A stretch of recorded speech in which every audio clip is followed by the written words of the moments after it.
Hello guys, welcome back to my channel. तो आज हम स्टार्ट करने वाले हैं हरियाणा हाई कोर्ट का साइंस मैराथन। तो अब हम साइंस पढ़ेंगे, जिसमें हम कवर करेंगे फिज़िक्स, केमिस्ट्री एंड बायोलॉजी। तो चलिए स्टार्ट करते हैं हम फिज़िक्स से। देखिए, फर्स्ट क्वेश्चन है आपका, the SI unit of electric charge is. तो जो इलेक्ट्रिक चार्ज होता है उसकी एसआई यूनिट क्या होती है? तो चार्ज की एसआई यूनिट होती है कूलम। ठीक है, जो इलेक्ट्रिक चार्ज होता है इसको हम किससे डिनोट करते हैं? क्यू से। इलेक्ट्रिक चार्ज को क्यू से डिनोट करते हैं और इसकी एसआई यूनिट होती है कूलम, जिसको आप सी से डिनोट करते हो। बाकी ऑप्शंस देखें तो एम्पेयर। एम्पेयर जो है ये इलेक्ट्रिक करंट का एसआई यूनिट है, जिसको हम आई से डिनोट करते हैं। ईएसयू क्या है? ईएसयू आपका एक इलेक्ट्रोस्टैटिक यूनिट है।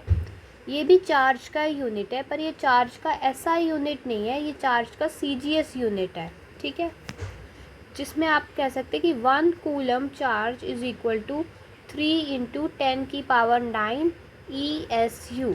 ओके, केल्विन क्या है? केल्विन जो है टेम्परेचर की एसआई यूनिट होती है। अब देखते हैं कि इलेक्ट्रिक चार्ज क्या होता है। तो इलेक्ट्रिक चार्ज, जिसको आप क्यू से डिनोट करते हो, इलेक्ट्रिक चार्ज क्या होती है? मैटर की वो प्रॉपर्टी होती है जिसकी वजह से इलेक्ट्रिक और मैग्नेटिक इफ़ेक्ट शो करता है। तो मैटर की ऐसी प्रॉपर्टी जिसकी वजह से मैटर जो है इलेक्ट्रिक और मैग्नेटिक इफ़ेक्ट्स को शो करे, उसको हम क्या कहते हैं? Electric charge. चार्ज आपकी एक स्केलर क्वांटिटी होती है, इसमें डायरेक्शन का कोई भी रोल नहीं होता। अगर हम बेसिक फार्मूला देखें तो आपका Q is equal to I T, यानी कि charge is equal to current into time. Current into time. ठीक है, क्वांटिसाइजेशन ऑफ चार्ज क्या होता है? यहाँ पे जो Q होता है, Q का एक क्वांटिसाइजेशन ऑफ चार्ज होता है। E की वैल्यू होती है 1.6 × 10⁻⁹ कूलम। तो देखो, चार्ज की एसआई यूनिट होती है कूलम, करंट की एसआई यूनिट होती है एम्पेयर, पोटेंशियल डिफरेंस की एसआई यूनिट होती है या फिर वोल्टेज की क्या होती है? वोल्ट यानी V, और रेजिस्टेंस की एसआई यूनिट होती है ओम या फिर omega. Next question, kilowatt hour is the unit of. Kilowatt hour किसकी यूनिट है? तो किलोवाट आवर यूनिट होती है एनर्जी की। किसकी यूनिट होती है? एनर्जी की यूनिट होती है। किलोवाट आवर एक कमर्शियल यूनिट है, यानी कि कमर्शियल इलेक्ट्रिकल एनर्जी की यूनिट होती है। किसकी? कमर्शियल इलेक्ट्रिकल एनर्जी की। जो हमारा इलेक्ट्रिसिटी बिल होता है उसकी रीडिंग किलोवाट आवर में आती है। ठीक है, पावर क्या होता है? पावर का ऐसा यूनिट वॉट होती है, वॉट, या फिर आप कह लो किलोवाट होती है। लेकिन जब हम टाइम को मल्टीप्लाई कर देते हैं तो वो एनर्जी बन जाता है, यानी कि पावर में अगर हम मल्टीप्लाई कर दें कि इतनी पावर कितने टाइम के लिए यूज़ हुई है, तो वो आपकी टोटल एनर्जी हो जाएगी। फोर्स क्या होता है? फोर्स की ऐसा यूनिट होती है न्यूटन, जिसको हम ऐसे एन से डिनोट करते हैं। मोमेंटम में लीनियर मोमेंटम क्या होता है? P is equal to mv। तो इसकी ऐसा यूनिट क्या हो जाएगी? kg। मास की हो गई किलोग्राम, और वेलोसिटी की हो गई मीटर पर सेकेंड। ठीक है, बाकी अगर हम पावर और एनर्जी का आपस में डिफरेंस देखें तो पावर होता है रेट ऑफ डूइंग वर्क, यानी कि power is equal to work upon में टाइम। जबकि जो एनर्जी होती है वो होती है कैपेसिटी टू डू वर्क, यानी पावर हो गया कि आपने कितना काम किया, और एनर्जी होती है कि आप कितना काम कर सकते थे। आपके पास कैपेसिटी कितनी थी, और पावर यानी कि आपने कितना किया इतने टाइम में। अगर हम 1 किलोवाट आवर की कन्वर्जन करें तो वो होता है 1 kilowatt hour is equal to 1 kilowatt में आपके 1000 वाट होते हैं, और सेकंड्स में देखें तो 1 आवर में 3600 सेकंड्स।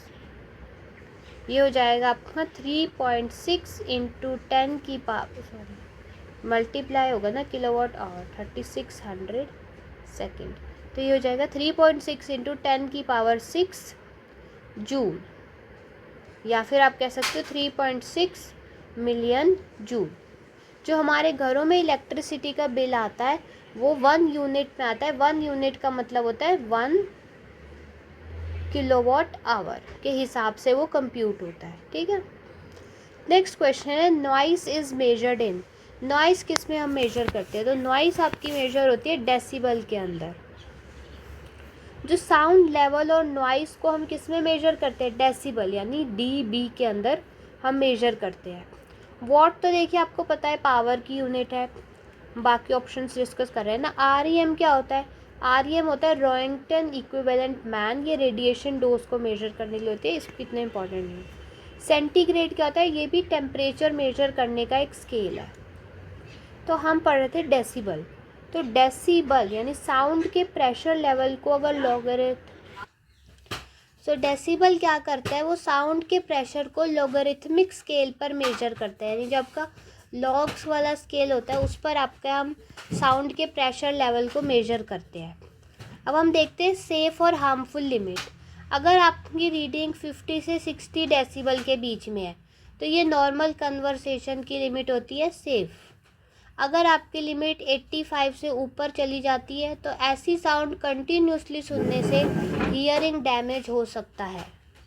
और अगर 120 डेसिबल से ऊपर चली जाए तो आपको पेन थ्रेशोल्ड हो सकता है। Light year is a unit of. Light year किसकी यूनिट है? लाइट ईयर डिस्टेंस की यूनिट है। सो ये जो होती है ये डिस्टेंस की यूनिट होती है।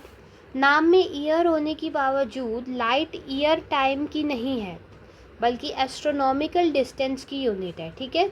तो ये टाइम की यूनिट नहीं है, ईयर समझ के टाइम मत लिखना। ये लाइट जो ईयर जो होती है ये एक एस्ट्रोनॉमिकल डिस्टेंस की यूनिट होती है। टाइम क्या होता है? अब अदर ऑप्शंस वेल समझ लेते हैं फिर टॉपिक समझेंगे। टाइम की एसआई यूनिट होती है second. Speed of light, vacuum में स्पीड की लाइट कितनी होती है? 3 × 10⁸ metre per second. Intensity of light की यूनिट होती है कैंडेला, सैंडेला, पता नहीं क्या होता है। लाइट ईयर क्या होता है? देखो लाइट द्वारा एक साल में वैक्यूम में कवर की गई टोटल डिस्टेंस, यानी लाइट जो है वो 1 ईयर में वैक्यूम के अंदर जितनी डिस्टेंस कवर करती है उसे हम कहते हैं 1 लाइट ईयर, ठीक है। तो 1 लाइट ईयर जो होता है वो अप्रॉक्सीमेटली 9.46 × 10⁻15 मीटर के लगभग होता है, ठीक है। या फिर आप कह सकते हो 9.46 × 10⁻12 किलोमीटर। एस्ट्रोनॉमिकल यूनिट क्या होती है? अर्थ और सन के बीच की एवरेज डिस्टेंस को हम एस्ट्रोनॉमिकल यूनिट कहते हैं। 1 AU आपका अप्रॉक्सीमेटली 1.5 × 10⁻11 मीटर के लगभग होता है। पार्सेक जो होता है वो डिस्टेंस की सबसे बड़ी यूनिट होती है। 1 parsec is approximately equal to 3.26 light year, ठीक है, यानी कि 3.08 × 10⁻16 मीटर। अब नेक्स्ट क्वेश्चन पे आते हैं। Which one of the following pairs of physical quantities may be represented in the same unit. तो देखो हीट और वर्क जो है इन दोनों की यूनिट आपकी सेम होती है और वो होती है आपकी जूल। सो हीट एनर्जी की एक फॉर्म है और वर्क भी एनर्जी का ट्रांसफ़र मोड है। तो हीट एनर्जी जो है वो भी एक एनर्जी की फॉर्म है और वर्क भी है वो एक एनर्जी ट्रांसफ़र का मोड है, इसलिए इन दोनों की एसआई यूनिट सेम होती है और वो होती है आपकी जूल। टेम्परेचर और मोल देखें तो टेम्परेचर का यूनिट होता है केल्विन और मोल का यूनिट अमाउंट ऑफ सब्सटेंस है। मोल का यूनिट अमाउंट ऑफ सब्सटेंस है। हीट एंड टेम्परेचर की देखें तो हीट की तो हमने पढ़ी जूल होती है और टेम्परेचर की भी हमने पढ़ी केल्विन होती है, ठीक है, या फिर डिग्री सेल्सियस। स्पेसिफिक हीट और हीट की देखें तो यूनिट होती है इनकी जूल पर केजी या फिर अपना डिग्री सेल्सियस केल्विन, ठीक है। अब हम देखते हैं Joule's mechanical equivalent of heat. Work और हीट इंटरचेंजेबल है, ठीक है। एनर्जी फॉर्म जैसे कि kinetic energy, potential energy, heat और वर्क सबकी डायमेंशनल फार्मूला एक ही होता है और दो सबकी एसआई यूनिट जूल होती है। जितने भी फॉर्म्स, काइनेटिक एनर्जी हो गई, पोटेंशियल एनर्जी, हीट, वर्क, इन सब की एसआई यूनिट क्या है, जूल है। और सबका डायमेंशनल फार्मूला क्या है, mL² T-2।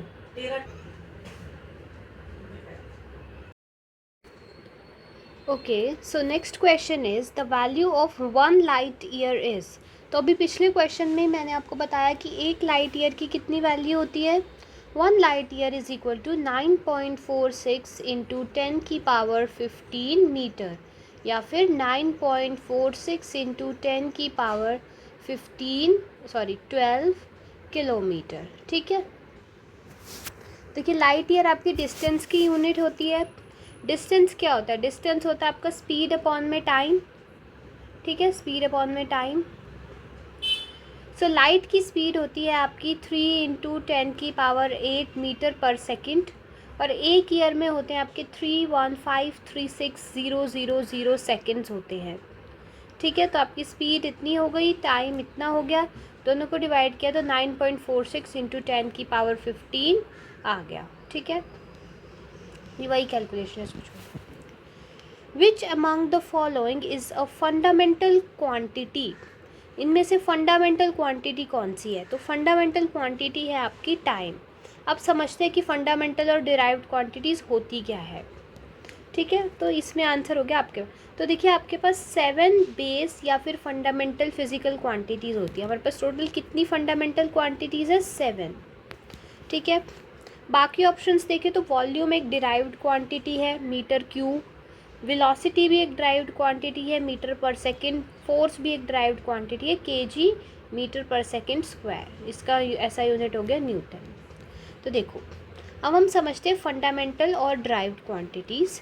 तो देखिए 7 फंडामेंटल, हमारे पास 7 फंडामेंटल क्वांटिटीज़ होती हैं। कौन सी होती है उनको समझेंगे। ठीक है, पहली होती है मास, जिसकी यूनिट होती है केजी। दूसरी होती है लेंथ, जिसकी यूनिट होती है मीटर।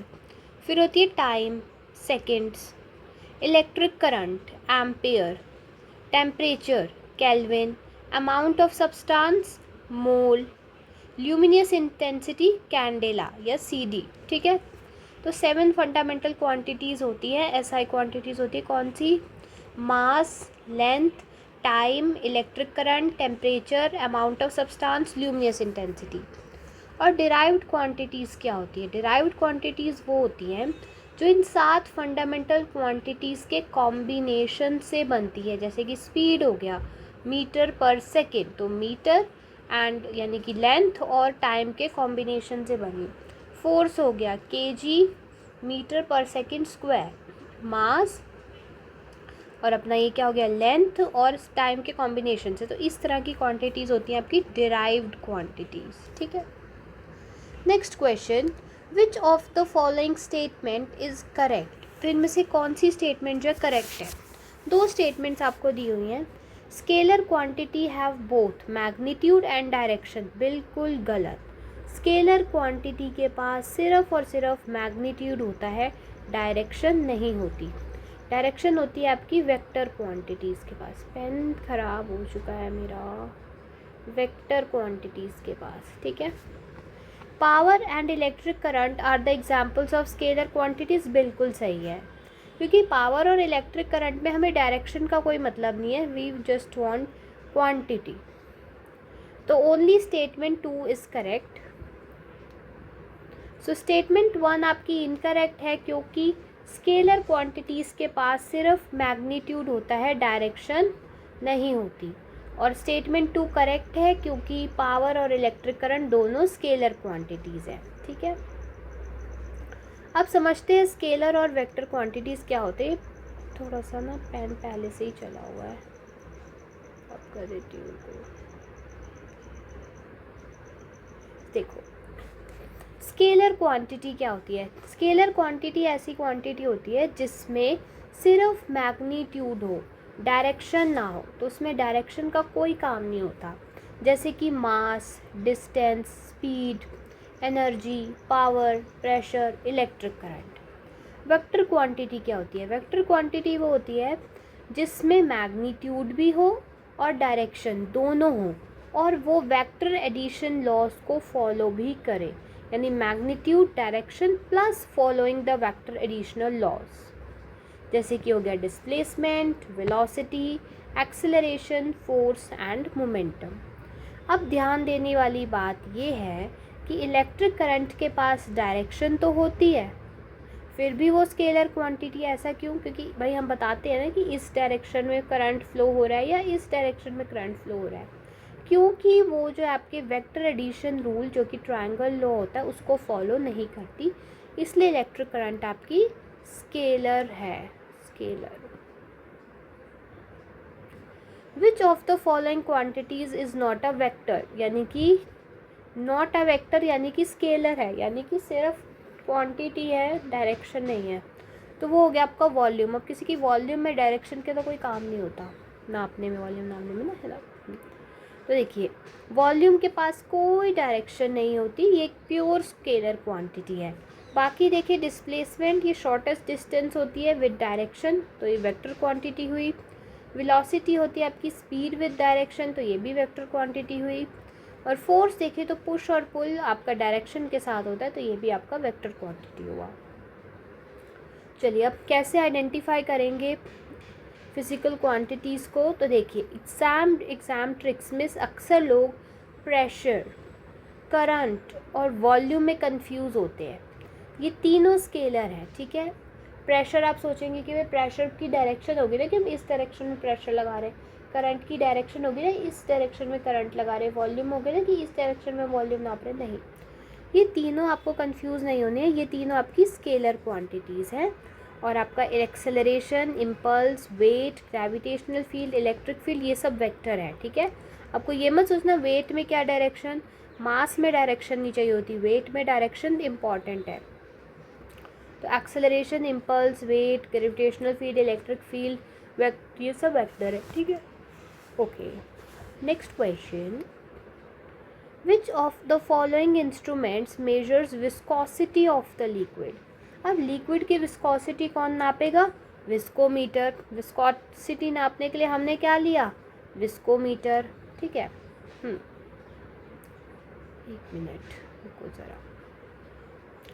सो विस्कोमीटर या विस्कोसीमीटर भी कहते हैं, ये क्या काम आता है? लिक्विड की विस्कोसिटी यानी कि गाढ़ापन, कितना गाढ़ा है लिक्विड, ठीक है, इसके नापने के काम आता है, ठीक है। बाकी ऑप्शंस देखिए, स्फेरोमीटर किस लिए काम आएगा? स्फेयर है यानी कि कर्व्ड सरफेस हो गए, जैसे कि लेंस, मिरर, इन सब का रेडियस ऑफ कर्वेचर नापने के काम आता है। एनीमोमीटर किस लिए आएगा? ये विंड स्पीड हो गई और एयर प्रेशर को मेजर करता है। एमीटर तो सबको पता है, इलेक्ट्रिक करंट मेजर करने के लिए होता है, ठीक है। ये तो जिसने साइंस ली होगी 11th 12th में, तो उन्होंने एमीटर कितने प्रैक्टिकल्स में लगाया होगा, है ना, यूज़ किया होगा एमीटर। ओके, आप कुछ इंपॉर्टेंट मेजरिंग इंस्ट्रूमेंट्स पढ़े, विस्कोसिटी के बारे में पढ़ते हैं कुछ। विस्कोसिटी होता क्या है? लिक्विड फ्लोज के रेजिस्टेंस की प्रॉपर्टी, यानी कि कितनी गाढ़ी है, कितना फ्लोई है लिक्विड, कितनी रेजिस्ट कर रहा है फ्लो करने में। जैसे हनी के पास बहुत ज़्यादा विस्कोसिटी होती है वाटर के मुताबिक। आप एक गिलास में हनी भरो, एक गिलास में वाटर भरो, जब वाटर वाला गिलास उल्टा करोगे तो 1 मिनट में खाली हो जाएगा। हनी वाला गिलास उल्टा करोगे, इसको टाइम लगेगा, हनी धीरे धीरे गिरेगी नीचे, तो वो विस्कस है, ज़्यादा गाढ़ी है, बहुत रेजिस्टेंस है उसके फ्लो में, लिक्विड के फ्लो में रेजिस्टेंस है, वो नहीं कर रहे फ्लो, ठीक है। बाकी इंस्ट्रूमेंट्स देखिए अगर इम्पॉर्टेंट, तो बैरोमीटर किस लिए काम आता है? बैरोमीटर होता है आपके एटमॉस्फेरिक प्रेशर को नापने के लिए। हाइग्रोमीटर किस लिए होता है? हाइग्रोमीटर होता है आपका ह्यूमिडिटी, हाइग्रो ह्यूमिडिटी, ठीक है। Barometer for atmospheric pressure.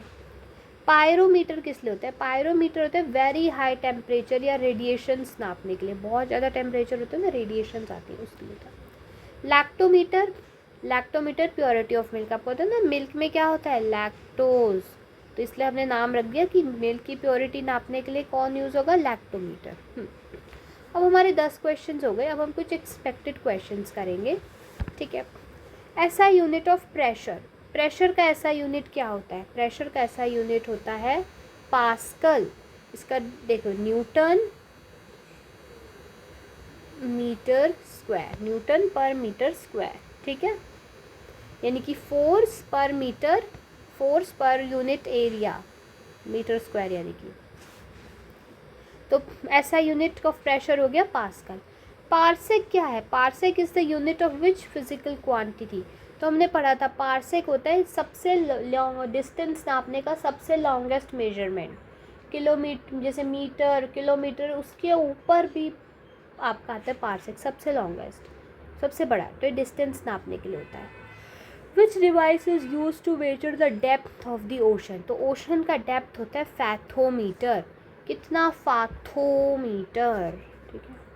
Work is a work scalar और वेक्टर। तो वर्क आपकी गाइस स्केलर है, वर्क में कोई डायरेक्शन नहीं नापा जाता क्या? Is it a work scalar quantity? That is confusing. Let's check. It is correct. Work is a scalar quantity. ठीक है. What is the SI unit of luminous intensity? तो ये तो हमने पढ़ा ही है, कैंडेला CD।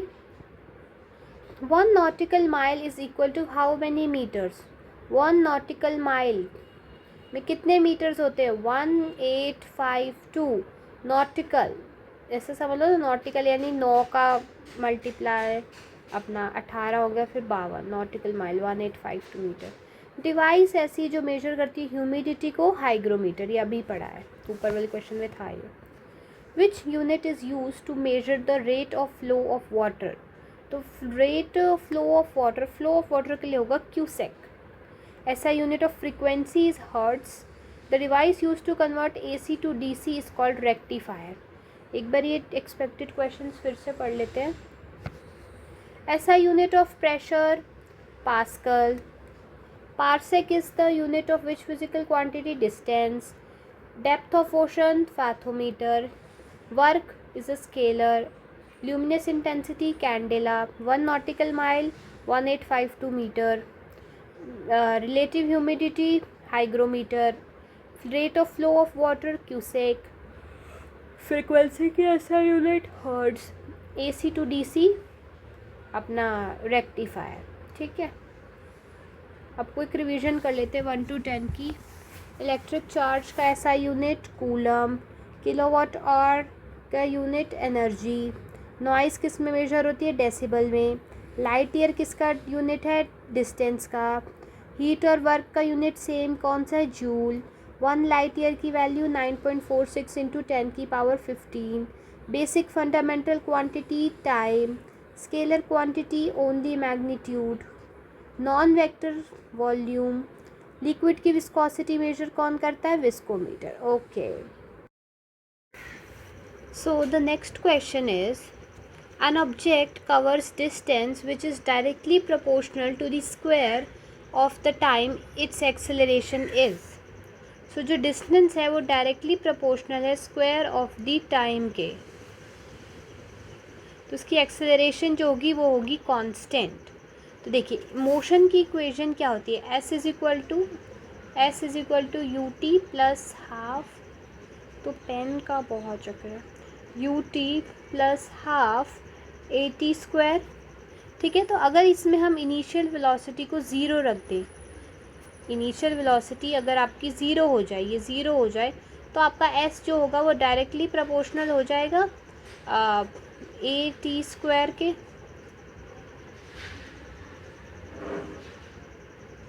है ना।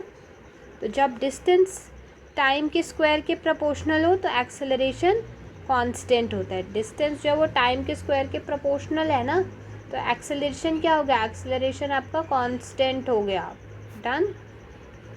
बाकी ऑप्शन देखिए, इंक्रीजिंग या डिक्रीजिंग, ये तब होता है जब डिस्टेंस t³ या दूसरे पावर्स के प्रोपोर्शनल हो। ज़ीरो कब होता है? ज़ीरो एक्सेलरेशन पर डिस्टेंस टाइम के डायरेक्टली प्रोपोर्शनल होता है, ठीक है। तो देखो अगर डिस्टेंस जो है प्रोपोर्शनल है t स्क्वायर के, तो आपकी एक्सेलरेशन होगी कांस्टेंट। अगर डिस्टेंस आपके डायरेक्टली प्रोपोर्शनल है t³ के, तो ये इंक्रीजिंग या डिक्रीजिंग होगी एक्सेलरेशन। अगर डिस्टेंस आपके डायरेक्टली प्रोपोर्शनल है टाइम के, तो ये आपकी होगी ज़ीरो एक्सेलरेशन। ठीक है, अब चलो समझते हैं। देखो 3 इक्वेशंस होती है मोशन की, v is equal to u plus a t, s is equal to u t plus half a t square and v square minus u square is equal to 2as। Constant speed s proportional to t, s proportional to t यानी zero acceleration. Constant acceleration यानी कि s proportional to t square. Next question, if the velocity time graph of a particle is represented by v is equal to ct, then the particle is moving with v is equal to ct। इसका मतलब particle जो है वो constant acceleration से move कर रहा है। ये आपका वेलोसिटी टाइम ग्राफ है, यानी कि वेलोसिटी और टाइम ये दोनों आपस में प्रोपोर्शनल है और c क्या हो गया आपका, कांस्टेंट हो गया। एक्सेलरेशन का फॉर्मूला क्या होता है? एक्सेलरेशन का फॉर्मूला होता है a अपॉन में d v, a is equal to d v upon में डी टी। ठीक है, तो यहाँ पर हमें दिया हुआ है v is equal to c t, तो इसको जब हम डिफ्रेंशिएट करेंगे तो आपका a is equal to c आ जाएगा, यानी a की वैल्यू आ जाएगी क्या आ जाएगी, कांस्टेंट। ठीक है, देखो ना d a is equal to d v upon में डी टी, तो डी वी क्या हो जाएगा आपका a डी टी, तो डिफ्रेंशिएट होगा तो ये a क्या हो गया, कांस्टेंट हो गया। तो कांस्टेंट स्पीड और कांस्टेंट वेलोसिटी, इसका मतलब होता है v जो है वो कांस्टेंट होता है, पर यहाँ v टाइम के साथ बदल रहा है, तो इसलिए कांस्टेंट वेलोसिटी तो नहीं है या कांस्टेंट स्पीड तो नहीं है, कांस्टेंट एक्सेलरेशन फिर भी है। वैरिंग एक्सेलरेशन टाइम पर डिपेंड नहीं करती, इसलिए फिक्स्ड रहती है। एक्सेलरेशन टाइम पर डिपेंडेंट नहीं होती है, वेलोसिटी होती है, स्पीड होती है। ठीक है, चलो मोशन ग्राफ समझते हैं। वेलोसिटी टाइम ग्राफ का जो स्लोप है उससे हमें एक्सेलरेशन मिलती है, यानी कि यहाँ पे हो गई आपकी वेलोसिटी टाइम और जो ये आपका स्लोप होगा ये हमें बताएगा एक्सेलरेशन। वेलोसिटी टाइम ग्राफ के अंदर का एरिया हमें डिस्प्लेसमेंट, यानी कि अब ये जो नीचे का एरिया होता है ये हमें आपकी या तो डिस्प्लेसमेंट या फिर आपकी डिस्टेंस प्रोवाइड करता है। ठीक है, straight line passing through origin is your v is equal to c t is your uniform या फिर कांस्टेंट एक्सेलरेशन। अगर आपकी ऐसे स्ट्रेट लाइन पास हो रही है, ऐसे स्ट्रेट लाइन, तो इसका मतलब आपका यूनिफॉर्म या फिर कांस्टेंट एक्सेलरेशन है। So the motion of the body moving along a circular path is an example of, तो एक बॉडी है वो क्या कर रही है, एक सर्कुलर पाथ के अलोंग मूव कर रही है, तो उसकी मोशन कैसी होगी, तो उसकी मोशन होगी एक्सेलरेटेड मोशन। क्यों होगी, क्योंकि जब हम सर्कुलर पाथ पर मूव करते हैं ना, तो हर करते वक्त हर पॉइंट पर, हर एक पॉइंट पर जो ऑब्जेक्ट की डायरेक्शन होती है ना वो चेंज होती है। जैसे आप यहाँ पे है तो आपकी डायरेक्शन ये हुई, यहाँ पहुँचे तो डायरेक्शन ये हो गई, फिर यहाँ पहुँचे तो डायरेक्शन ये, यहाँ पहुँचे तो डायरेक्शन ये, तो हर एक पॉइंट पे डायरेक्शन बदलती है।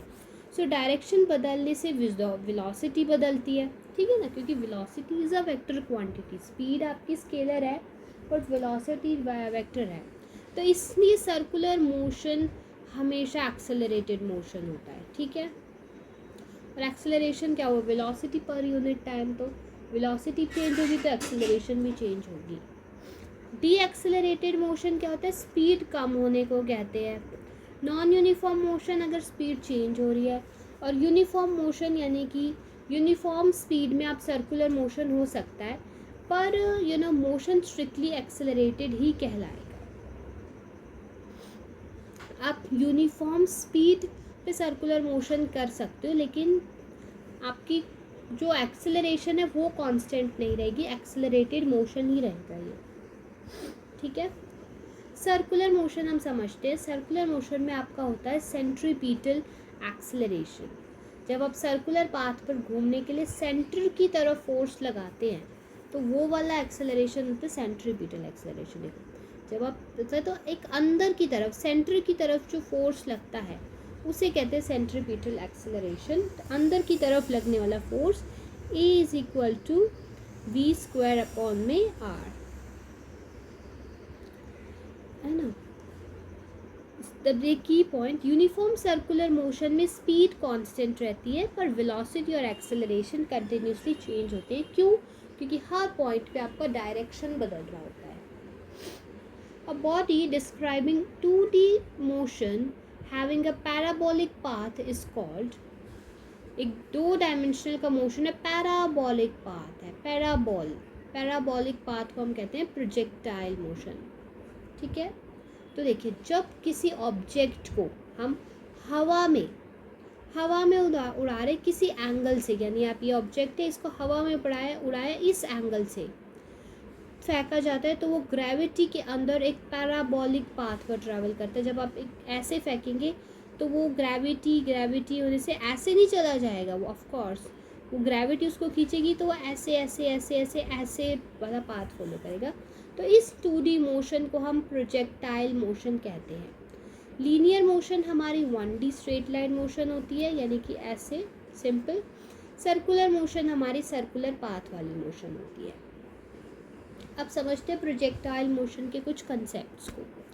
तो प्रोजेक्टाइल मोशन में आपका होता है ट्रैजेक्टरी। तो प्रोजेक्टाइल द्वारा बनाया गया पाथ जो कि पैराबोला होता है उसे हम ट्रैजेक्टरी भी कहते हैं। जो ये पाथ बनता है ना उसे हम कहते हैं ट्रैजेक्टरी। जैसे कि क्रिकेट बॉल को आप हिट करते हैं तो वो आपकी ऐसे पैराबोलिक मोशन लेती है। जेवलिन थ्रो हो गया, कैनन बॉल फायर हो गया, ये सब आपके पैराबोलिक मोशंस है। की प्रॉपर्टीज़ ये हो गई कि हॉरिजॉन्टल वेलोसिटी तो कांस्टेंट रहती है, पर जबकि वर्टिकल वेलोसिटी ग्रेविटी की वजह से चेंज होती है। यानी कि इस तरफ की जो वेलोसिटी है वो तो आपकी सेम रह रही है, लेकिन जो वर्टिकल डिस्टेंस आपका कम होता जा रहा है। इतना डिस्टेंस यहाँ से यहाँ तक का डिस्टेंस आपका सेम रहेगा, सेम कवर करेगा, बट ग्रेविटी की वजह से यहाँ पे जैसे कम डिस्टेंस, यहाँ पे आपका ज़्यादा डिस्टेंस हो गया, यहाँ पे कम डिस्टेंस हुआ, फिर यहाँ पे और कम हुआ, तो ये सब ग्रेविटी की वजह से होता है। तो vertical velocity change but horizontal velocity constant रहती है। Next question, time taken by a body, एक बॉडी कितना टाइम लेती है to reach the maximum height in a projectile motion. जब आपने ऐसा फेंका तो ये हाईएस्ट पॉइंट होता है मिडिल में, तो इससे यहाँ तक पहुँचने में उसे कितना टाइम लगेगा। ठीक है, उस टाइम को हम कहते हैं टाइम ऑफ असेंट। ये हो गया टाइम ऑफ असेंट, यानी कि हाईएस्ट पॉइंट तक पहुँचने का टाइम, असेंट करने का पॉइंट। तो ग्राउंड से मैक्सिमम हाइट तक पहुँचने के टाइम को हम टाइम ऑफ असेंट कहते हैं।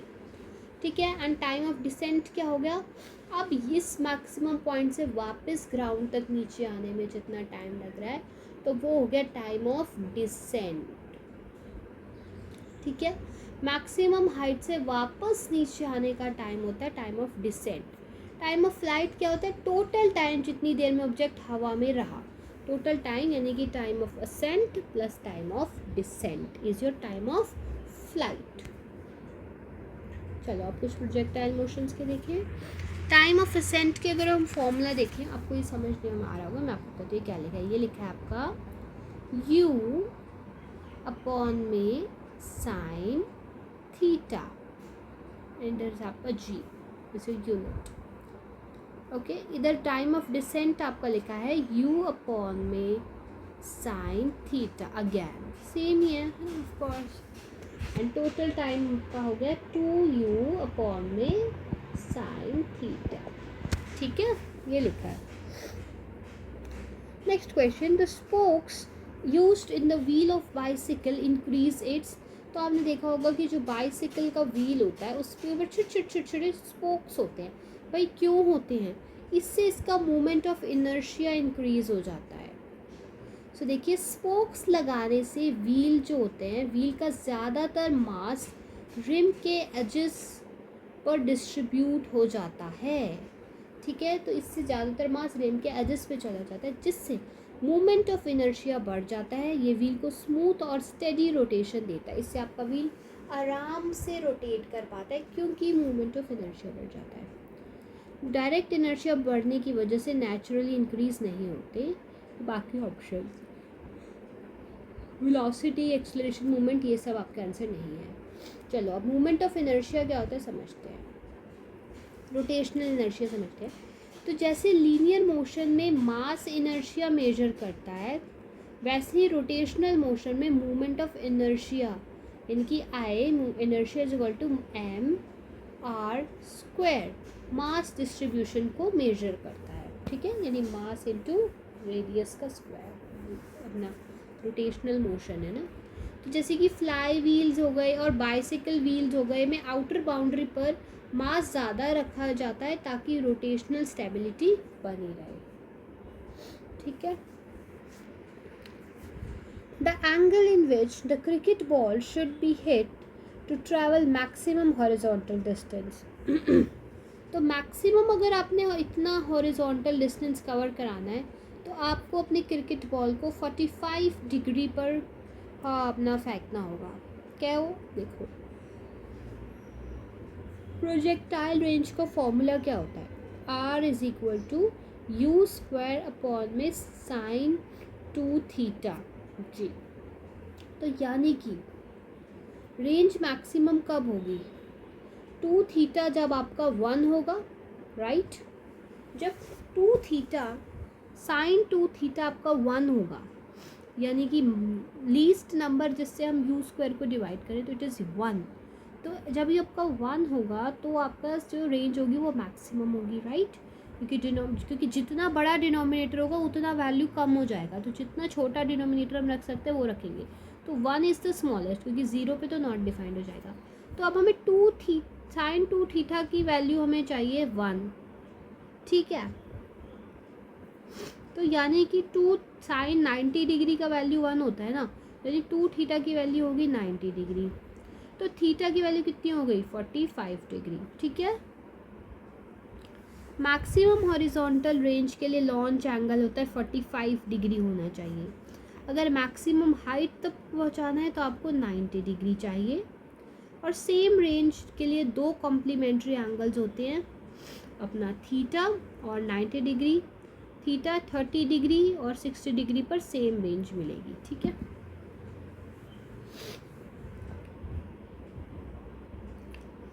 Newton's first law is based on, तो न्यूटन का फर्स्ट लॉ हमारे लॉ ऑफ इनर्शिया पे बेस्ड है, जो कि हमारे गैलीलियो ने दिया था। तो न्यूटन का फर्स्ट लॉ गैलीली के लॉ ऑफ इनर्शिया पर बेस्ड है। लॉ ऑफ ग्रेविटेशन ये न्यूटन ने यूनिवर्सल ग्रेविटी के लिए दिया था, it is not based on the first law of motion. तो Newton first law of motion पढ़ लेते हैं। जब कोई बॉडी रेस्ट में है तो रेस्ट में रहेगी, और मोशन में है तो यूनिफॉर्म मोशन में रहेगी जब तक उस पर कोई एक्सटर्नल अनबैलेंस्ड फोर्स ना लगाया जाए, ठीक है। इनर्शिया क्या होता है, ऑब्जेक्ट की अपनी स्टेट चेंज ना करने की नेचुरल टेंडेंसी को हम इनर्शिया कहते हैं। It depends fully on the mass, ठीक है। Next question, forces are defined by, तो फोर्स हमारा डिफाइन करता है Newton's first law of motion. तो न्यूटन का फर्स्ट लॉ ऑफ फोर्स जो है वो क्वालिटेटिव डेफिनेशन होता है। न्यूटन सेकंड लॉ फोर्स की क्वांटिटेटिव मेजरमेंट देता है, और न्यूटन का थर्ड लॉ फोर्स की नेचर और एक्शन रिएक्शन बताता है, ठीक है। तो डेफिनेशन की बात आए तो न्यूटन का first law of motion, quantitative measurement की बात आए फोर्स की तो second law, and action reaction nature की बात आए फोर्स की तो आपका थर्ड लॉ, ठीक है। फोर्स की definition first law, quantitative measurement second law, third law आपको बताता है nature. Definition of force and inertia first law, second law measurement of force, F is equal to ma, यानी कि F is equal to dp upon में dt, ये derivative होता है d। Third law आपका बताता है nature of force, force always exist in equal and opposite pair. Which of the following statement is not true regarding the Newton's third law of motion? To every action there is always equal and opposite reaction, सही है। Action and reaction acts on the same body, नहीं।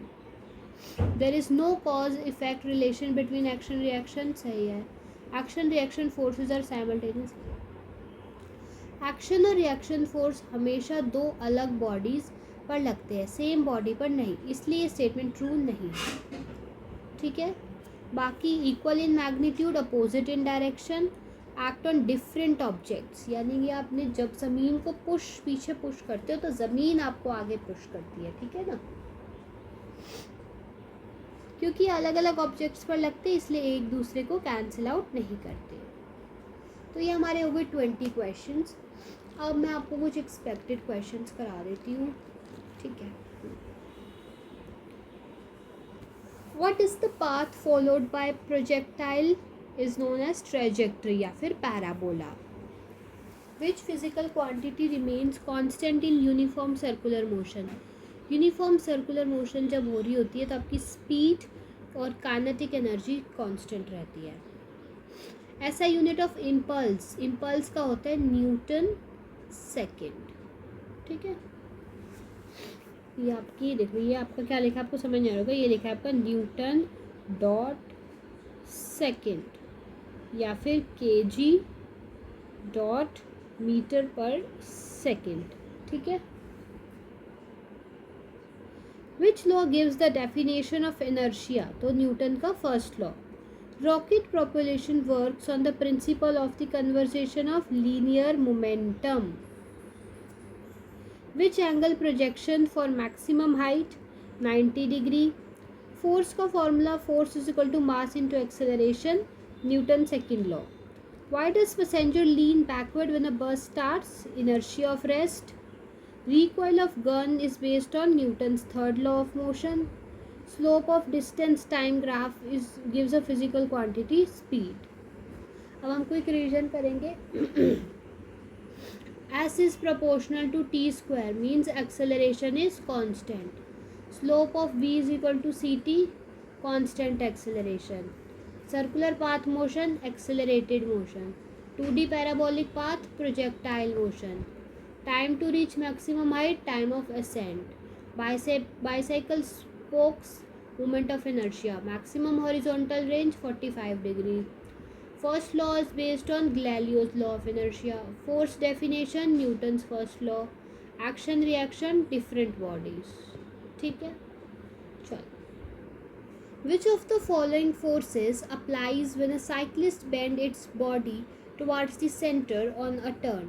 जब आप एक ऐसा circular path पे walk कर रहे होते हैं, या मान लो ऐसा कोई ऐसे टर्न आ रहा है, आप ऐसे ऐसे जा रहा है साइकिलिस्ट, यहाँ पे टर्न आएगा, तो साइकिलिस्ट क्या करता है, अपनी बॉडी को सेंटर की तरफ से इस तरफ बेंड कर लेता है जब टर्न आता है। ऐसा क्यों करता है?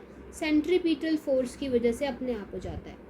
देखिए, जब साइकिलिस्ट कर्व पर टर्न लेता है तो उसने सर्कुलर पाथ पर रहने के लिए सेंटर की तरफ एक फोर्स चाहिए होता है। ठीक है, तो अगर उसे सर्कुलर पाथ पर रहना है, वो ऐसे मूव कर रहा है, उसे टर्न लेना है, तो वो इस तरफ सेंटर की तरफ अपना फोर्स लगाएगा, क्योंकि उसे सेंटर पाथ पे रहना है, तो वो अंदर की तरफ फोर्स लगाता है। ठीक है, तो अंदर की तरफ झुकता है ताकि उसके बॉडी वेट और ग्राउंड रिएक्शन का रिजल्ट रेडियल इनवर्ट टॉर्क दे सके, जो रिक्वायर्ड सेंट्रीपिटल फोर्स जनरेट करता है।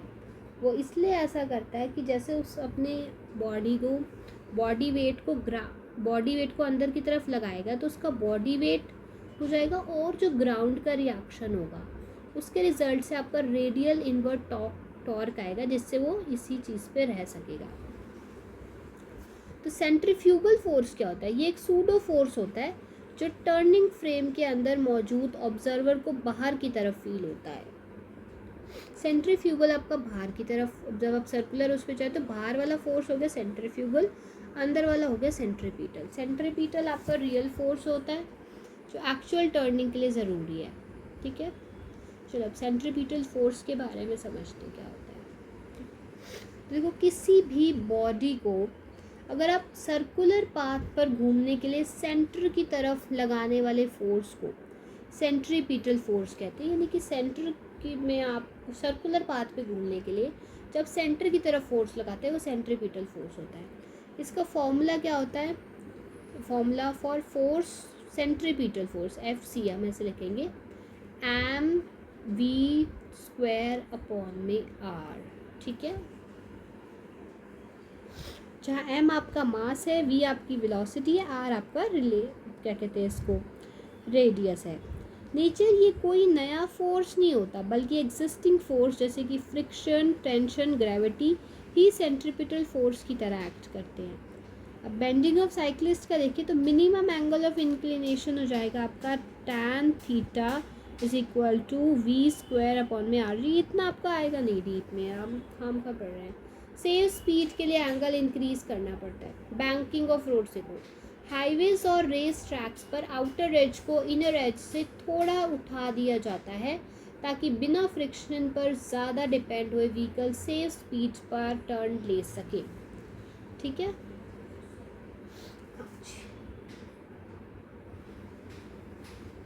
The external force is required to keep a body in the motion, who gave it?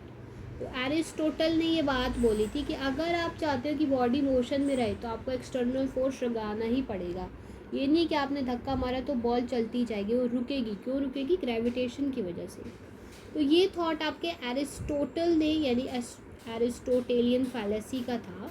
उनका मानना था कि अगर किसी भी बॉडी को कंटिन्यूसली चलाए रखना है तो उसके लिए कांस्टेंट फोर्स ज़रूरी है। ठीक है। गैलीलियो ने बाद में फिर इस गलत फहमी को दूर किया था और बताया था कि फ्रिक्शन की वजह से ऐसा होता है, वरना कोई ज़रूरी नहीं है एक्सटर्नल फोर्स। तो गैलीलियो ने इनर्शिया का कंसेप्ट दिया था कि बिना फोर्स के भी बॉडी कॉन्टीन्यूस मोशन में रह सकती है अगर एक्सटर्नल रेजिस्टेंस मत लगाओ। आइंस्टाइन ने थ्योरी ऑफ रिलेटिविटी दी थी, न्यूटन ने तो लॉ ऑफ मोशन दिए थे। तो देखो एरिस्टोटल ने क्या कहा था। एरिस्टोटल ने देखा कि अगर हम किसी बॉल को ज़मीन पर पुश करें तो वो थोड़ी दूर जाकर रुक जाती है। तो उन्होंने कंक्लूड किया कि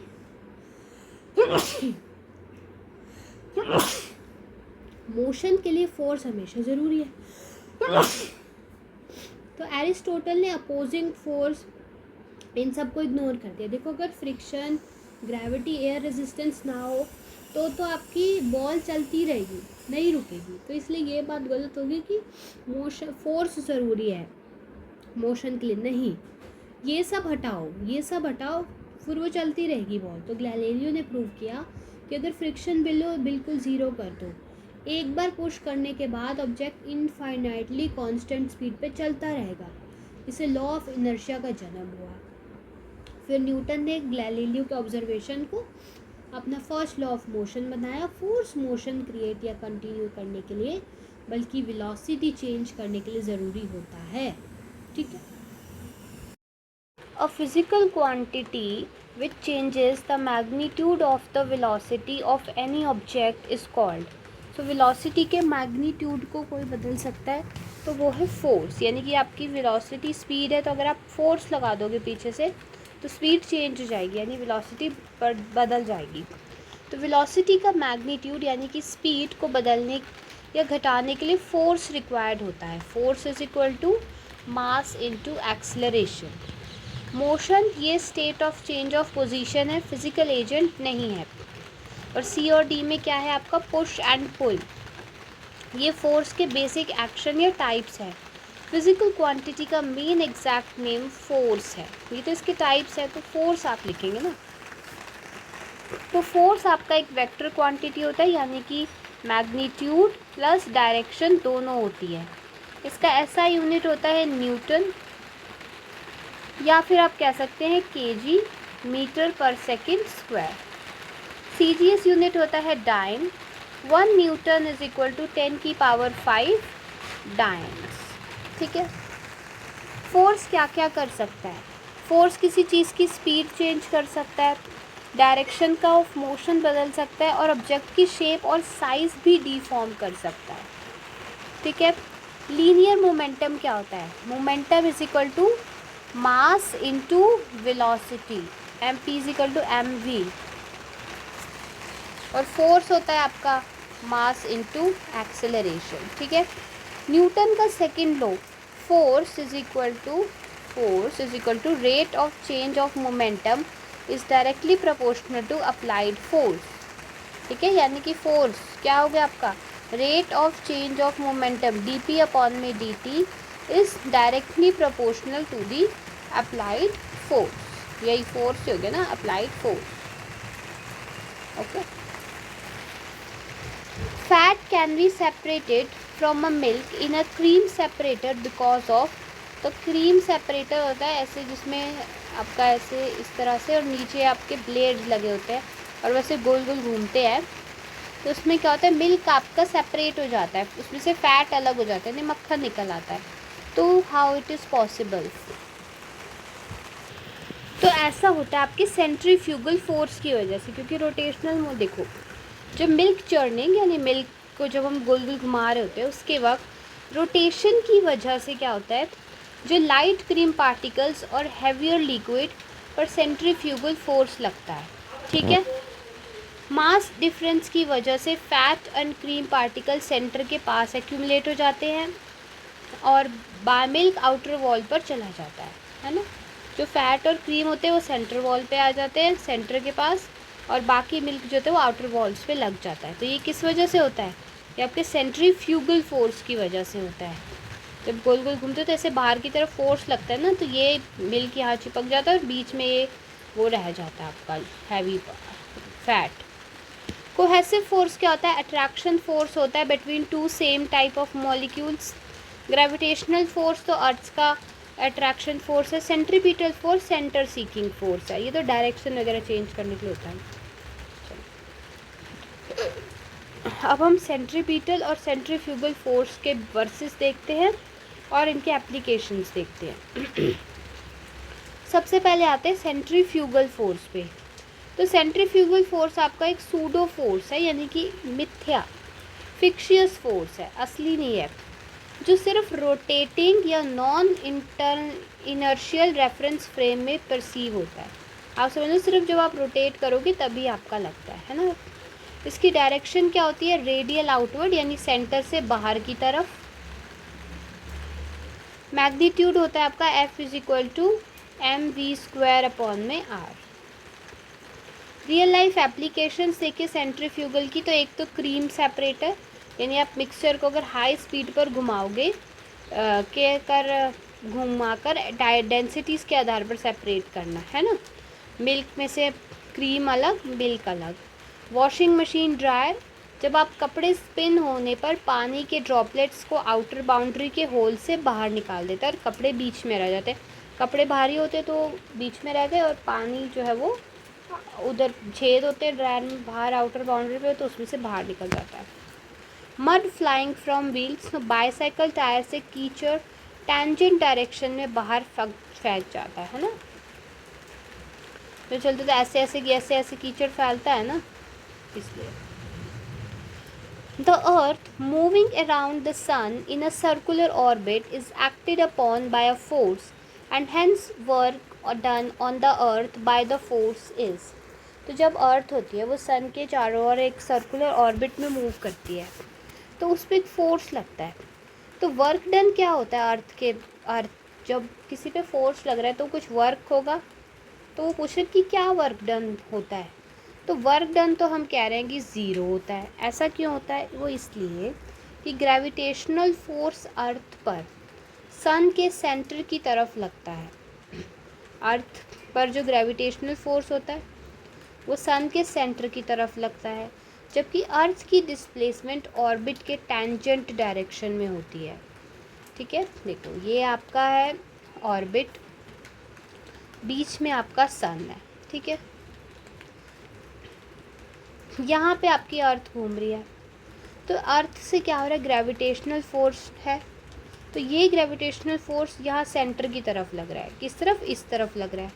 लेकिन अर्थ मूव कैसे करेगी, ये सर्कल का टेंजेंट है, इस डायरेक्शन में ये मूव करती है, फिर इस पॉइंट पे आएगी तो ये टेंजेंट आएगा इस डायरेक्शन में, तो इस तरह से मूव कर रही है। तो फोर्स लग रहा है इस तरफ, मूव ही कर रही है इस डायरेक्शन में, तो यहाँ पे बनता है आपका 90 डिग्री का एंगल, ठीक है। और थीटा की वैल्यू 90 डिग्री होने की वजह से वर्क डन हो जाता है ज़ीरो। क्यों, क्योंकि वर्क डन होता है आपका force into displacement cos theta. Cos 90 degree की वैल्यू क्या होती है, कॉस 90 होता है आपका ज़ीरो, तो पूरा हो जाता है ज़ीरो, ठीक है। इस वजह से बाकी अब देखो वर्क की देख लो, वर्क की आपका फॉर्मूला आपको पता होना चाहिए। Work = force into displacement cos theta, ठीक है। थीटा क्या होता है, is the angle of displacement, force और डिस्प्लेसमेंट के बीच का जो एंगल होता है थीटा। इसकी SI यूनिट जूल होती है, सीजीएस यूनिट अर्ग होती है। 1 जूल = 10⁻⁷ अर्ग्स। 3 केस जब वर्क डन हो, ठीक है। सबसे पहले पॉजिटिव वर्क कब होगा, जब थीटा की वैल्यू 90 डिग्री से कम होगी। And theta is less than 90 degree. Force और डिस्प्लेसमेंट सेम डायरेक्शन में हों, ठीक है, जैसे कि फोर्स भी इसी डायरेक्शन में, डिस्प्लेसमेंट भी, जैसे किसी बॉक्स को पुश कर रहे हो तो वो होगा। नेगेटिव वर्क डन जब थीटा की वैल्यू जो है वो 90 डिग्री से बड़ी हो, ठीक है, या फिर 180 डिग्री से बड़ी हो, ठीक है। फोर्स डिस्प्लेसमेंट के अपोजिट लग रहा है, जैसे कि बक्सा है, बक्सा डिस्प्लेसमेंट यहाँ हो रही है लेकिन फोर्स आपका फ्रिक्शन वाला यहाँ पे लग रहा है, ठीक है। और ज़ीरो वर्क कब होता है, जब थीटा की वैल्यू हो 90 डिग्री या फिर डिस्प्लेसमेंट आपकी ज़ीरो हो। जब फोर्स और डिस्प्लेसमेंट परपेंडिकुलर हो तो थीटा 90 डिग्री हो गया। जैसे कूली सर पर लगेज उठाकर हॉरिजॉन्टल प्लेटफॉर्म पे चलता है तो वो ऐसे चल रहा है, फोर्स उसको ऐसे लग रहा है, 90 डिग्री हो गया, वर्क डन ज़ीरो। पेंडुलम हो गया, सैटेलाइट या प्लैनेट का मूविंग, ये सब आपके ज़ीरो वर्क डन वाले काम होते हैं। Work done on an object does not depend on the displacement, displacement पे तो करता है, फोर्स पे तो करेगा ही, एंगल बिटवीन इस पे भी करेगा, इनिशियल वेलोसिटी पे नहीं करता। फॉर्मूला होता है वर्क डन का, work done is equal to force into displacement cos theta. तो इसके मुताबिक वर्क डन सिर्फ फोर्स, डिस्प्लेसमेंट और एंगल पर डिपेंड करता है, इसमें इनिशियल वेलोसिटी का कोई डायरेक्ट रिलेशन नहीं होता, ठीक है। सो किसी वर्क एनर्जी थ्योरम देखते हैं, किसी भी बॉडी पर लगने वाले नेट वर्क डन उसकी काइनेटिक एनर्जी के चेंज के बराबर होता है, यानी कि कितना नेटवर्क हुआ डन, यानी कि आपने change in the kinetic energy. Kinetic energy का फॉर्मूला क्या होता है, हाफ mv²। तो half mv² final minus half mv² initial, ठीक है। फॉर्मूला में v इनिशियल और फाइनल वेलोसिटी से टोटल वर्क निकाल सकते हैं, पर वर्क की foundational definition force, displacement, angle पर ही निर्भर रहती है, ठीक है। Next question, the ratio of work done and time taken in doing that work is called. हम कह रहे हैं वर्क अपॉन में टाइम क्या कहलाता है, तो वो होता है आपका पावर। कितना वर्क किया, हमने पहले फर्स्ट क्वेश्चन में भी पढ़ा था, work done per unit time is your power, ठीक है। तो पावर होता है, पावर होता है आपका वर्क डन अपॉन में time taken. Time rate of doing work को ही पावर कहते हैं। एनर्जी क्या होता है, capacity to do work. Pressure हो गया force per unit area. So power आपकी एक स्केलर क्वांटिटी है, नो डायरेक्शन, इसका ऐसा यूनिट होता है वॉट, ठीक है ना। 1 watt is equal to 1 joule per second. Power समझ गए ना, ठीक है। अब कुछ इंपॉर्टेंट कमर्शियल और मैकेनिकल यूनिट समझो। हॉर्स पावर यानी 1 हॉर्स पावर क्या होगी आपकी, 746 वॉट की होती है। ये इंजन कैपेबिलिटी नापने के लिए होती है, कितने हॉर्स पावर का इंजन है। तो 1 horse power is 746 watt. Kilowatt, 1 kilowatt is equal to 1000 watts. 1 megawatt is equal to 10 की पावर 6 वाट्स, ठीक है। ये पावर प्लांट प्रोडक्शन कैपेसिटी इसमें नापा जाता है। नेक्स्ट क्वेश्चन देखो, मंकी वेइंग 50 kg, ये लिखा है 50 kg, climbs up a vertical tree of height 300 meter. How much potential energy does it gain? तो देखो हाइट आपको दी हुई है 300 मीटर, वो ऊपर चला गया। अब जब हम ऊपर जाते हैं तो हमारे पास पोटेंशियल एनर्जी आती है, एनर्जी थ्रू हाइट। वेट उसका कितना है, मंकी का खुद का वेट कितना है, 500 किलो 50 किलो का है। देखिए जब हम ऊपर जाते हैं तो आप एक फोर्स लगता है जो कि लगता है ग्रेविटेशनल फोर्स, जो कि हमेशा कांस्टेंट रहता है, g which is equal to 9.8 metre per second square, ठीक है। ये ग्रेविटेशन का फोर्स हमें लग रहा होता है ना, नीचे आप ऊपर जाओगे तो आपको ग्रेविटेशन खींचती है, तो बस वही फोर्स है ये, ठीक है।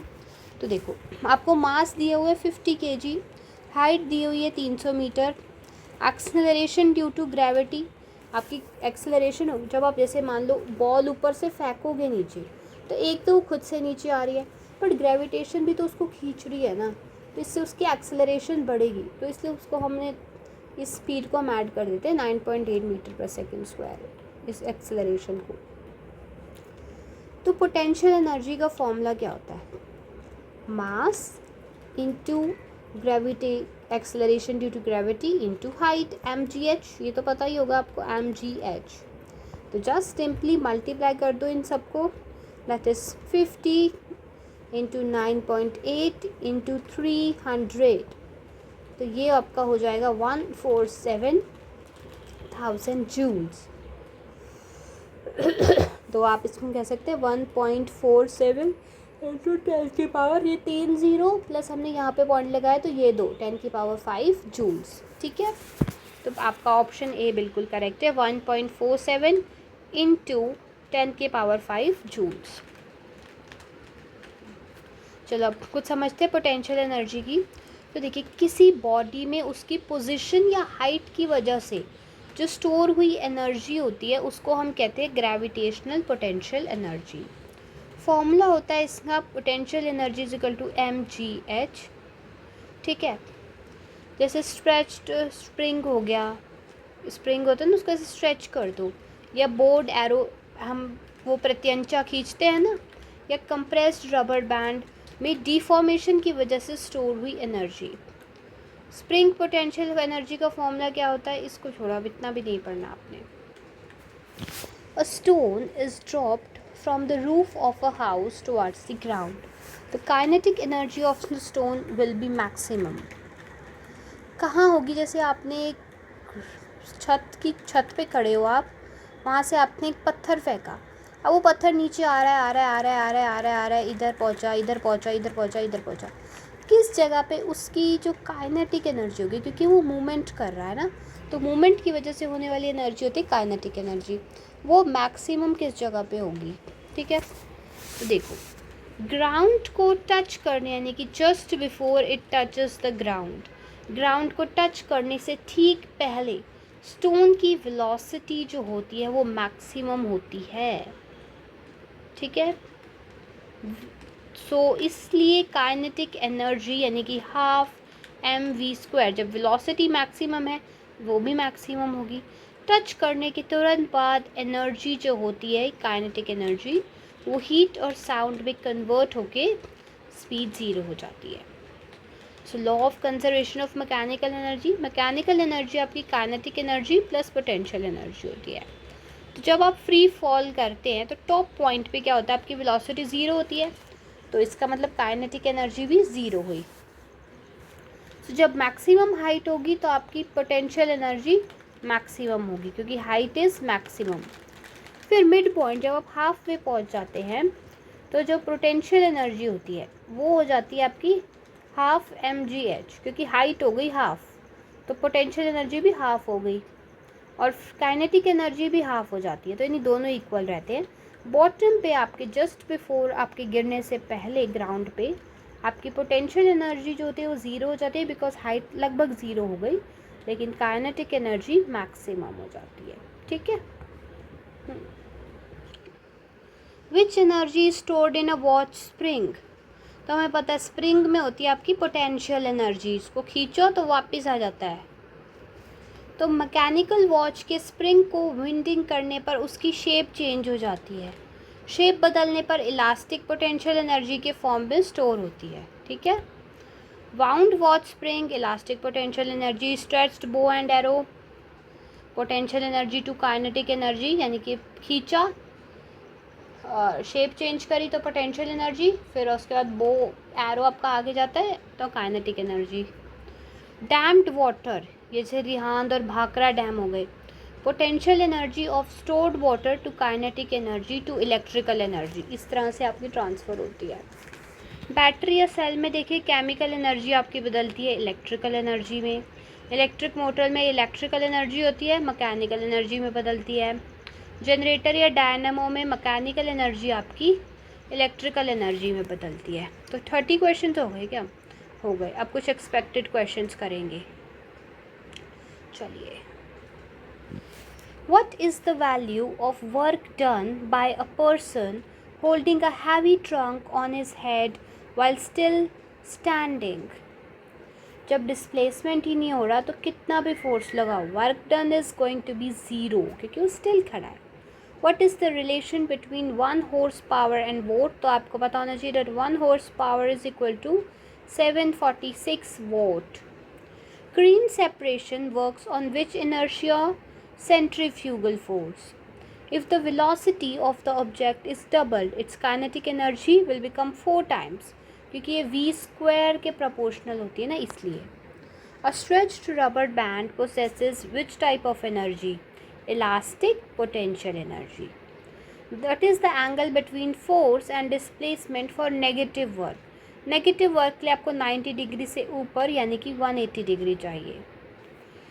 If 1 joule is equal to how many ergs? तो 1 जूल इज़ इक्वल टू 10 की power 7 ergs. Which force keeps satellites revolving in orbits? That is gravitational centripetal force. Mechanical energy is the sum of kinetic energy and potential energy. Rate of doing work is known as power, क्योंकि power is equal to work upon में time. Cyclist bend हो जाता है turn लेने से पहले क्योंकि उसे सेंट्रीपिटल फोर्स की ज़रूरत होती है. एक्सटर्नल फोर्स चाहिए होता है फॉर कंटिन्यूस मोशन, ये एरिस्टोटल ने बोला. Physical quantity altering velocity magnitude force. Milk से क्रीम अलग करना है centrifugal force. Work done by sun's gravity on earth zero. Work done does not depend on initial velocity. Ratio of work done to time taken power. Potential energy mass 50 है, height 300 है, तो कितनी हो जाएगी 1.47 into 10 की power 5. Falling stone has maximum kinetic energy just before touching the ground. Energy stored in the wound watch is potential energy. Okay.